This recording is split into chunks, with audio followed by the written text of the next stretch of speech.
is Mount Asahidaki, a majestic and captivating mountain in Hokkaido, Japan, which attracts thousands of tourists every year to explore its natural beauty. But surely few people know that hidden behind that enchanting beauty is an unsolved mysterious story. It is the SOS symbol made from giant tree trunks. Mysterious recorded sounds and the last traces of a mysterious van. They are the remnants of a disaster on Mount Asahidaki 35 years ago. So what really happened on this snowy mountain at that time?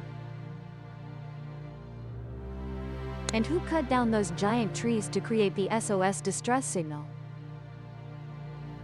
And you were exploring the real isolation, the giant SOS symbol on the snowy mountain in Japan. The strange traces of the mysterious man? And before getting into the main content as usual, don't forget to leave a like and subscribe to encourage our creative team to find other exciting content. Thank you very much. Located in Hokkaido, Japan, and just a flight away from the capital Tokyo, Asahidaki is one of the famous tourist spots, attracting thousands of visitors each year. Mount Asahidaki stands at 2,291 meters, the highest peak in Hokkaido, and is covered in pure white snow every winter. In summer, the melting snow creates a stunning landscape, attracting many hiking enthusiasts. Near the summit of Mount Asahidaki, there are many volcanic vents emitting gas. So just climbing to the top allows you to experience the beauty of an active volcano. This attracts many adventure seekers to explore. However, few know that on this snowy mountain range, there remains an unsolved old case. And it all started with a rescue of two young men lost while hiking. On July 21, 1989, two young men from Tokyo came to Asahidaki to enjoy the beautiful scenery when the snow melted in summer. They stayed at a hot spring hotel at the foot of the mountain. After a night's rest, early in the morning on July 22nd, they began their journey to conquer Asahidaki. The weather forecast for that day was originally sunny and beautiful. In summer, Mount Asahidaki has incredibly rich vegetation and majestic natural scenery. However, unfortunately, the mountain weather suddenly changed. Not long after the two young men from Tokyo set off, it unexpectedly started pouring rain, accompanied by strong winds, forcing many hikers to abandon their original plans. Especially on Asahidaki, even in summer, night temperatures can drop sharply below 0 degrees Celsius, especially when it rains. There has never been a recorded case of hikers freezing to death due to the mountain's low temperatures in summer. By July 23rd, second day of continuous heavy rain, the hotel owner where the two hikers from Tokyo were staying, not seeing them return, became extremely worried. By 6 p.m., according to the plan, the two guests should have decided long ago, but the hotel owner still hadn't seen them return. He worried that the situation seemed off and reported it to the local police. But due to the recent heavy rain making the mountain paths slippery and thick fog limiting night visibility, plus the dangers of night search and rescue, Hokkaido police decided to organize the search and rescue operation the next morning. Mount Asahidaki has rugged terrain, challenging hiking paths, and no clear trail to recognize the direction. Most hikers can only rely on some signs along the way to determine their route. Therefore, on July 24th, the police dispatched a dedicated rescue helicopter toward the area near the summit, followed by a team of rescue experts. The helicopter flew along the mountain path, and after a search round yielded no results, the experienced rescue team decided to expand the search range to another direction. On the same mountain climbing path, there is a square-shaped rock resembling a safe that people have named Treasure Rock. On the official climbing map published by the authorities, when seeing this rock, climbers just need to go to the right to reach the summit. However, a few years ago, a severe storm caused another rock very similar to Treasure Rock to roll down from the mountaintop and also lie near the climbing path. This makes first-time Asahidaki climbers very easily misled and likely to stop here due to the appearance of this fake rock. Therefore, two climbers from Tokyo, if unfamiliar with the route, are highly likely to be misled by this rock. When stalking here, they would enter a wild mountain area and get lost. With this speculation, the pilot and rescue team flew to the location of the fake rock to continue the search. After identifying the area, which was around noon, the pilot discovered traces of the trapped individuals on the ground thanks to a giant SOS signal made from 19 white birch trunks standing out against the green mountain forest. This distress signal was located in the southern meadow of the treasure rock, Da. The pilot believed the two victims must be nearby and quickly contacted the ground search and rescue team. Finally, the rescue team found the two missing young climbers in a cave about 2 kilometers from the SOS signal area. Thus, the search for the two victims proceeded very smoothly and took less than half a day. The two trapped young people were found hungry, cold, and very frightened. When rescued by helicopter, they continuously thanked the police and rescue forces. They also expressed the greatest gratitude to the hotel owner where they stayed for his sharp intuition and high alertness. If he hadn't reported to the police early, it would have been hard to predict what would have happened to these two guests. However, the rescue forces then believed that the ones they should thank were themselves. T created such a large SOS rescue signal, the authorities wouldn't. Only those with very rich survival experience could think of such an easily recognizable distress signal method. But at this point, the two young men were bewildered, not understanding what signal the rescue team was referring to. The police, seeing their surprise, immediately informed the helicopter pilot to return to the location of the large SOS distress symbol on the ground so they could see it. However, both individuals said that this distress symbol was not set up by them. They didn't even know of the existence of such a signal near where they were hiding. At this point, the rescue forces and police were also very surprised. If so, it was likely that there were still other people trapped nearby. After questioning the two young men in detail about their ordeal, the Hokkaido police concluded they had no time and insufficient strength to create such a large distress symbol. The scene definitely indicated other victims who hadn't been rescued. By July 25th, the rescue team continued to approach the area where the SOS signal appeared to search for victims. When ground rescue workers arrived, they were extremely surprised to find that the distress symbol they had seen from above was unusually large. The entire area marked by this SOS symbol was about 18 meters long, 5 meters wide, and assembled from 19 large tree trunks. The diameter of these trunks was about 10 to 15 centimeters, estimated to have been planted for at least 5 years each. These were birch trees from the mountain, with marks of being chopped by knives and axes on their trunks. It could be said that this distress symbol was made very professionally and skillfully. The person who could create this symbol must have had mountain rescue experience and wilderness survival skills. The rescue forces believed that such a person wouldn't hide far from their distress symbol.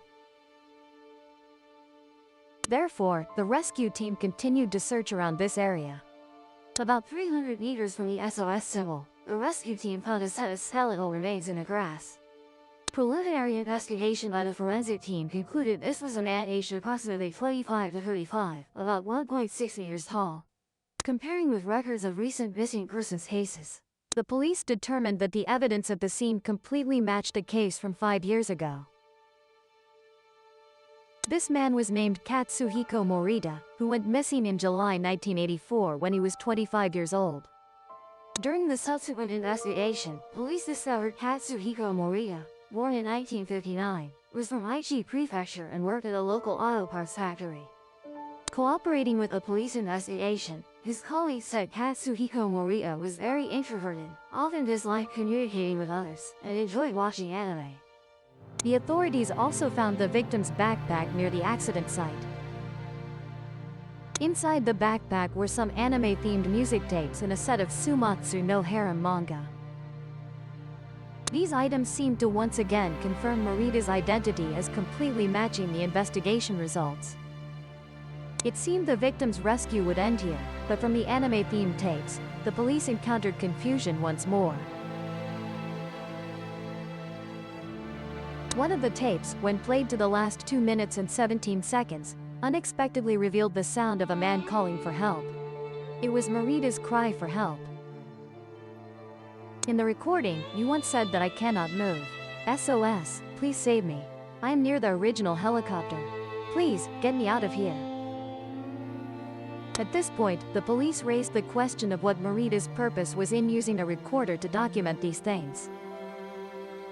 Volume wasn't.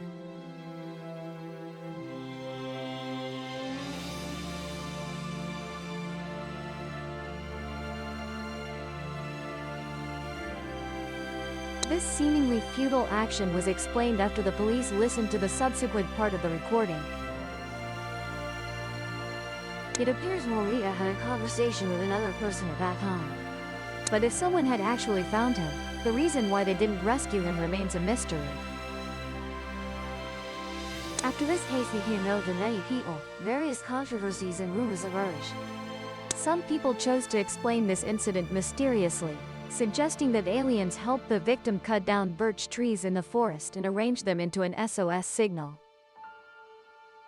Others believed that some inexplicable divine power of supernatural forces created this signal. According to police investigation information, Morita was a man only 1.6 meters tall. Based on his body size, cutting down 17 birch trees to arrange into such a giant SOS signal couldn't be done in just a few days. Moreover, based on the recording content, the police also concluded that he was injured at that time and couldn't move. Based on items found at the scene, Morita didn't carry any tools for cutting trees. According to police investigation results, the appearance of the SOS signal coincided with the time of Morita's accident. During that period, the missing persons reports for mountain climbing incidents only included Morita's case. So who actually created the giant SOS signal? According to police investigation, the giant SOS signal could have been created by another climbing team. The police believe they might have also been misled by fake rock markers that got lost there. Then, thanks to years of climbing experience, the team used the tools they carried to cut down birch trees and create the prominent SOS signal on the grassy field. However, they eventually found their own way back safely. So no rescue team discovered the existence of this SOS signal. In recent years, Japan has set records for the number of people getting stranded on mountains. According to statistics from the country's police, in 2022 alone, over 3,500 people were stranded on mountains. About 80% of those stranded were tourists from various regions, coming to conquer the mountains. The mountains where incidents frequently occur are mostly located around the Tokyo capital area. According to local authorities, the causes of these incidents are often due to climbers not equipping necessary gear and making inappropriate itinerary plans. Additionally, incidents also occur due to sudden, unpredicted weather changes on mountains, leaving climbers unable to respond in time. Japan is a country with many beautiful mountains attractive for exploration but also hiding many dangers. The most common form is day trip climbing, climbing at night to watch sunrise and return immediately. This allows climbers to avoid carrying too much equipment, but can lead to falls, injuries, or hypothermia. Some climbers face danger due to fatigue from conquering mountain peaks in short periods and suffering from altitude sickness. Besides Asahidaki, one of Japan's most popular mountains for tourists is Mount Fuji. The country's authorities even had to implement fees to restrict overnight climbers on Mount Fuji. Starting this summer, climbers taking the Yamanashi Prefecture route up Mount Fuji must pay a fee of 2,000 yen, equivalent to over 300,000 Vietnamese dongs, to reduce congestion on climbing routes and support safety measures for night climbers. The increasing number of tourist climbers has also led to major problems, including environmental and waste issues. This fee is completely separate from the 1,000 yen fee climbers currently still pay to protect the mountain and cover cleaning costs. From August 2023, local authorities announced they would limit the number of climbers to avoid overcrowding, which makes climbing routes potentially dangerous for tourists. By December of the same year, authorities stated they would close the Yamanashi Prefecture climbing route on Mount Fuji from 4 p.m. to 2 a.m. the next day to restrict bullet climbers. This notice applies during the climbing season from July 1st to September 10th, except for those who have pre-booked accommodation in mountain huts to ensure safety. Simultaneously, Yamanashi authorities also limited the maximum number of climbers to 4,000 people per day. So what was the direct cause of Morita's accident? How did he get here? And why was he lost on the mountain without anyone finding him? All these questions remain unexplained mysteries to this day. Even after 35 years, this story still makes people ponder and raises many unanswered questions.